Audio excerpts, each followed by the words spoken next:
What is up, guys? It's your boy Paul here, coming at you with another video today. Look, if you've never tuned into any of the videos before, I go over three basic things, anything that just involves anything with life, business, and faith. And so today what I want to talk about is the making of a leader, and in specific, going through a period of isolation and how God uses that with the leaders that he's trying to cultivate for whatever he's trying to make them, help them to do. That was a car. I don't know if you guys heard that screech. It is Halloween right now. It is almost midnight. So there's a lot of activity. Anyways, just like with the idea of isolation being so critical in a leader's life and why that is. Not during his leadership phase, but when God is trying to cultivate something in him. So I just got done reading, what is it called? I can't see it. I think it's called The Making of a Leader. I'm not done with it yet, but just the part that I read. And it just resonated with me a lot because this is something that I feel like I'm currently going through. I feel like I'm on the tail end of it. I feel like I'm about to be out of it very soon here. But I definitely went through it for a year, and then I feel like I'm on a more or less still type of isolation-based thing. And I will tell you something that the book was talking about the character and that it builds in you when you're isolated. So whenever you are hustling and bustling, going around, doing leader things with whatever it is that you are currently doing right now, you have 1,000 things going on right now. You are, handling fires over there, vision casting over there, trying to build up people over here. You are doing 1,000 things at once. And even if you're relying on God in that process, it's just part of it that those things have a lot more of your attention, especially if things are going well. Then, it's just boom, boom, boom, boom, boom, boom, more and more and more things that say, hey, Paul, we need your attention, or hey, Bill, we need your attention. And so oftentimes what God will do is he will cause the situation to happen to where he can remove that leader, not necessarily from leadership, although that may be the case, but remove that leader into an isolated position where it's just him and God, or where it's just her and God, and to where he will be able to talk to that person on a very, very specific basis to teach him whatever he needs to teach him for this next phase of which that he's going to be going into. I mentioned this the other day as well. What was my video the other? I forget what my video was the other day. Just look back to my recent posts, I guess. But I was talking about how. What was I talking about? I just lost it. Yeah, I just lost it. That is okay. Anyways, I'll scratch that thought. But essentially just that with what you're going through right now, if you're in an isolated phase, there's two responses to it, okay? There's a response to get bitter, or there's a response to say, what's going on right now and why is this happening? It's funny because a lot of psychologists will say that human beings can't help but give meaning to something. And I do think that's pretty funny because for a lot of things we go, why? Why is this happening? Why me? Why this? Why? And that's assuming that there's a reason behind the thing. I'm not here to say whether that's right or wrong, although I personally do believe that there are reasons for everything that happens. My reason for that is that there is a God that does exist. If there wasn't a God that exists, well then, I don't know if I could say that there's a reason for anything that we ever do. So, but again, because of my base foundation is that there is a God that does exist, I'm assuming then that everything that now happens in my life is happening for a specific purpose or for a specific cause. And so this video is in line with the leader that God is trying to put into isolation to teach him something or to teach her something. And so with that person, once put into a period of isolation, they now have a couple choices, which is essentially to get bitter and to say, screw this is frustrating, kind of just have that attitude. Or it's to say, what are you trying to teach me right now, and what is going on, and why is this going on? And when you are in that isolation, let me just say this. When you are in that isolation, this is when, picture it like a date. It's not necessarily a fun date, but if you stop resisting the isolation, and if you stop resisting the fact that you're no longer a leader, or in leadership position rather, I should say,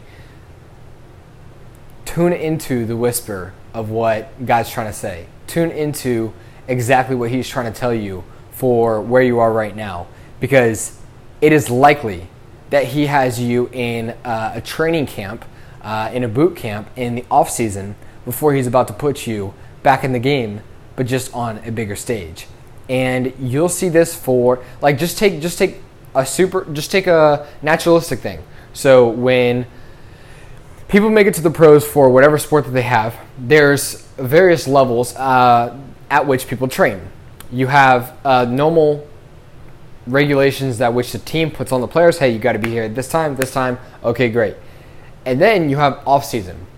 So there's three different type of players in off season. There's the type that, hey, I'm in the professionals. This is great. I'm just living it up. I made it. And they're just taking it casual and, comfortable making however much money a year. And again, they're just celebrating that kind of in the off season. Then, okay, back to work. Okay, cool. And then you have the other two types of players in the off season who, hey, I'm going to train. I want to get a little bit better. So I'm going to work a little bit. And then you have the obsessives. These are the type of, I want to be the best. Pretty much there is no off days for these people. So you have the, I made it, I'm enjoying it. You have the, I can see where I need to get, better, so I'm going to work a little bit. And then you have, what are off day people? What are off days? They don't exist. I'm here to work, I'm here to grind, and I'm here to be the best, or whatever it is that you're going to be. And so you have three different training camps, essentially, when there's an off season. Okay? So in the same way, there is an off season when it comes to when God's putting that person in isolation. Picture that as an off season. It is a training camp of sorts. And there are the people who say, screw this, I don't like this, and so they go, I'm done. And so they don't essentially have that training camp when it's supposed to be a good training camp during the off season. And then you have some people who God's trying to very specifically show them certain lessons, and they're maybe grasping some, but they're not really getting it. So it's a work in progress, but they might have to go back to the training camp in order to learn some important lesson that God's trying to show them. And then you have the people who are tuning in specifically, not resisting, and they're saying, okay, I see God's hand at play. I don't quite understand this. I don't understand why this is going on, but I do see his hand at play, so I'm not going to resist. Instead, I'm just going to submit and say, Lord, what are you trying to show me? And those are the people. They're tuning in daily. They're reading daily. They're asking daily. They're in war, in prayer daily, saying, Lord, what is it that you're trying to show me? Because the desire of this person is to lead, is to show people whatever it is that the Lord showed them, and whatever that may entail. But they are persistent in their prayers. They're fervent in their prayers with whatever it is that they're going on. And oftentimes, they get the answers, they get the revelations, and then when they go back, they're coming back strong. And again, on a naturalistic sense, you see the difference in every single player in whatever sport. Whenever they do the three, you're like, oh, you can tell that guy really didn't do much this offseason. Hey, that guy got, a little bit better. Oh my goodness, the effects of this guy. He's completely different than last year. He's dominating now, And so you just see the effects of what happens when you have three different training camps or three different approaches to the same off season and what they view it as. So in the same way, whenever you can have three different responses whenever you're put into isolation when God's trying to show you something. You can say, screw this. I really don't appreciate this. This is not fun. This is painful. It hurts. And you can just turn off to everything. You can do it halfway. Okay, I'm not really sure what's going on, but whatever. And then, kind of just, okay, Lord, blah, blah, blah, And so you're kind of like halfway about it, like foot in, foot out. And you'll definitely learn some things. And then you have, okay, what is going on? I don't think this was caused by my doing. And even if it was, I still see God's hand here, so I'm going to really, really figure out what it is God's trying to show me, because this doesn't seem like natural for what it is that I was doing before. How did I just go from there to here? What is he trying to show me? And so I want to essentially just share this message because many of you guys are probably not exactly where you want to be. And you may not be exactly in isolation, but if you've ever been in leadership before and you feel like, in a way, you've been pulled back a little bit. And pulled back is not a bad thing, but you've just been pulled back a little bit. And now, like, your sphere of influence is not as large or what it was before. And again, that is a good thing. I see it as a springboard for wherever you're supposed to go next. I've used this illustration before, just in a different context, but the further back something is pulled, so like, what is that? A slingshot. If you pull back a slingshot to here, the rock's going to go boop a little bit. If you pull back the slingshot a little further, it's going to go a little further.